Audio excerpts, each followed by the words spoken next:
ছিলে না, এক ফোঁটা নাপাক পানি থেকে তোমার পয়দা হয়েছে। এই দুনিয়াতে আসার পরে আমাদের অনেকের ফোঁটা নিয়ে তো বেড়ে যায়, কত ভাবসাব কত অহংকার নিয়ে আমরা অনেকে চলাফেরা করি। অথচ আল্লাহ তাআলা বলছেন এক ফোঁটা নাপাক পানি থেকে তোমার পয়দা হয়েছে, এমন নাপাক পানি থেকে তোমার পয়দা হয়েছে যেই নাপাক পানি ফোঁটা বের হয়ে গেলে মানুষের উপর গোসল ফরজ হয়ে যায়, এমন এক ফোঁটা নাপাক পানি থেকে বান্দা তোমার পয়দা হয়েছে। ওই নাপাক পানি ফোঁটাকে আমি তোমার মায়ের জরায়ুর ভেতরে সুরক্ষিত জায়গায় রেখে দিলাম। এরপরে এই নাপাক পানি ফোঁটাকে জমাট বাঁধা রক্তে পরিণত করলাম। অতঃপর সেই জমাট বাঁধা রক্তকে আমি গোশতপিণ্ড পরিণত করলাম।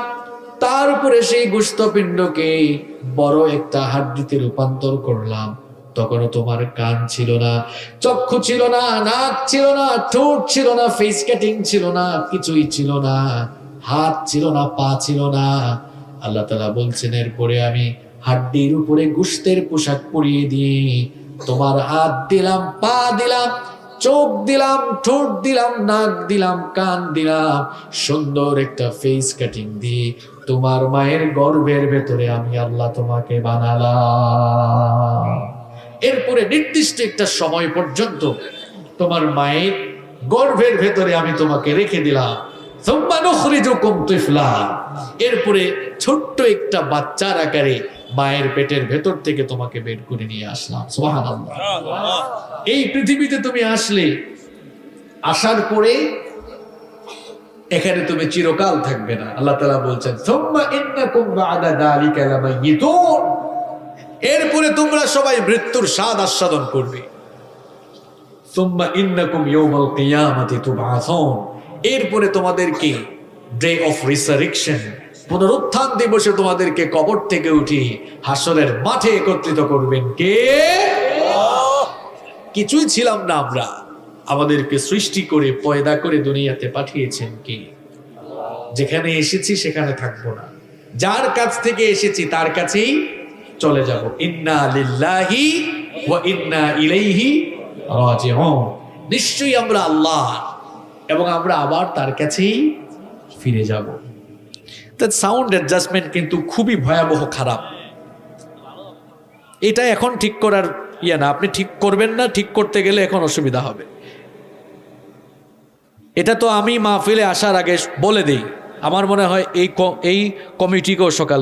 আর আপনারা যারা মাইকের ভাইরা আছেন, একটা প্রোগ্রামে এতগুলো মানুষ আসে, আমরাও আসি কষ্ট করে, সাউন্ড যদি অ্যাডজাস্টমেন্ট করতে না পারেন প্রোগ্রামের সবকিছু তো আপনারা নষ্ট করে ফেলবেন। আপনার মাইক্রোফোনগুলো কি দিয়েছেন আমি জানি না, আপনি মাইক্রোফোন দিবেন আহুজা 3400 অথবা 3500 মডেল, তাই এটা এগিয়ে গিয়ে বলতেছি কথা, তাও তো যায় না।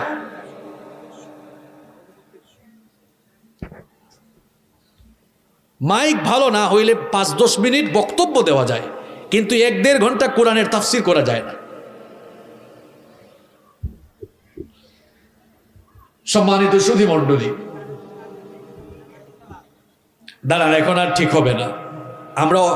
আপনারা বছরে মাহফিল করেন একটা, আর আমরা ডেইলি করি 2-3টা, আমাদের অভিজ্ঞতা আছে তো আপনাদের চেয়ে বেশি।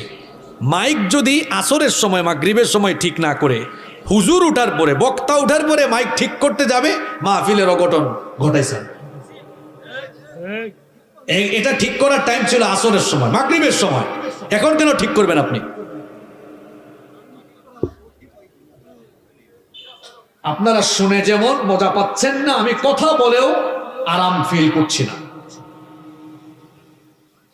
সম্মানিত সুধী মণ্ডলী, তাহলে যেখানে আমরা আছি এখানে আমরা থাকবো না, সবাই আমরা চলে যাব। Every soul will take the test of death, প্রত্যেক প্রাণসত্তাকে মৃত্যুর স্বাদ আস্বাদন করতে হবে, কেউ আমরা থাকবো না। মৃত্যু এটি হচ্ছে মানুষের জীবনের সবচাইতে বস্তুনিষ্ঠ, অলঙ্ঘনীয় এবং অনিবার্য মহাসত্য। এই মৃত্যুর হাত থেকে আমরা কেউ রেহাই পাবো না, কেউ রেহাই পায়নি, কেউ ভবিষ্যতে পাবেও না।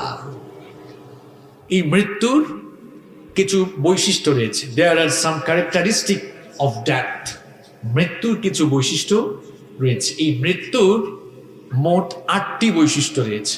আমার কথা আপনারা বুঝে থাকলে জবাব দেন তো, মৃত্যুর মোট কয়টি বৈশিষ্ট্য রয়েছে? 8টি। চলেন আমরা জেনে নিই। ফার্স্ট অফ অল, প্রথমত হচ্ছে এটি এমন একটি বিষয়,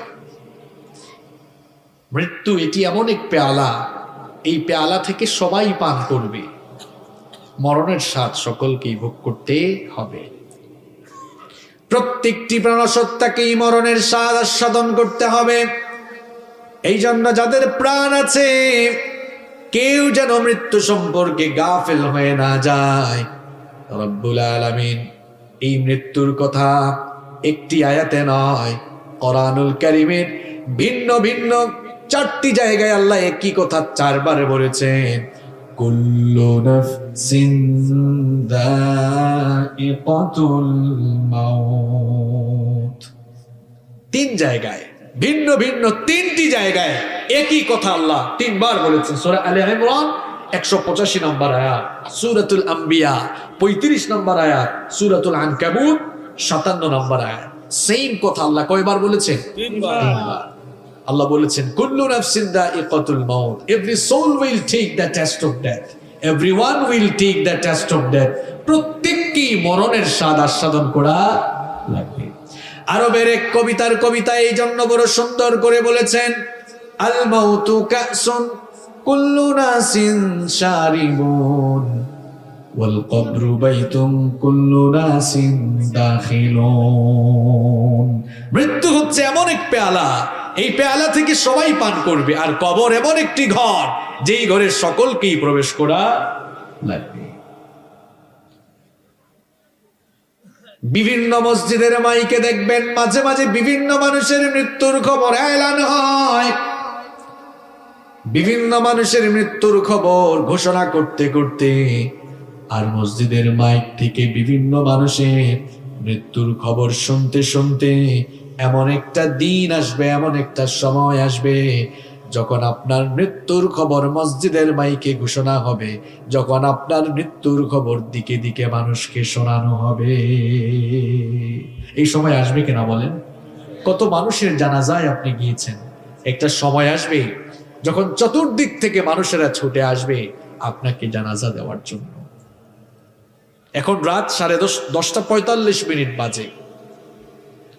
আগামীকাল 10:45 রাত 10:45 আপনি মাটির নিচে কবরে ঘুমিয়ে থাকতে পারেন।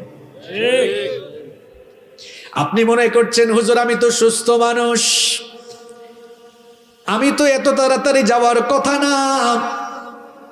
পৃথিবীতে এমন বহু অসুস্থ মানুষ আছে, ডাক্তার বলেছে 3 দিনের ভেতর মারা যাবে, কিন্তু দেখা গিয়েছে আল্লাহ তার কুদরত দিয়ে 3 দিন নয় মাসের পর মাস আল্লাহ ওই রোগীকে বাঁচিয়ে রেখেছে। এরকম আছে না নাই? আবার পৃথিবীতে এমন বহু সুস্থ মানুষ আছে, সুস্থ শরীর নিয়ে রাতের বেলা ঘুমায়, ফজরের সময় ঘর থেকে লাশ বের হয়ে যায়। আছে এরকম? এখন যার হাতে একটা স্মার্টফোন আছে আর ফোনের মধ্যে যদি ইন্টারনেট কানেকশন থাকে, গোটা দুনিয়া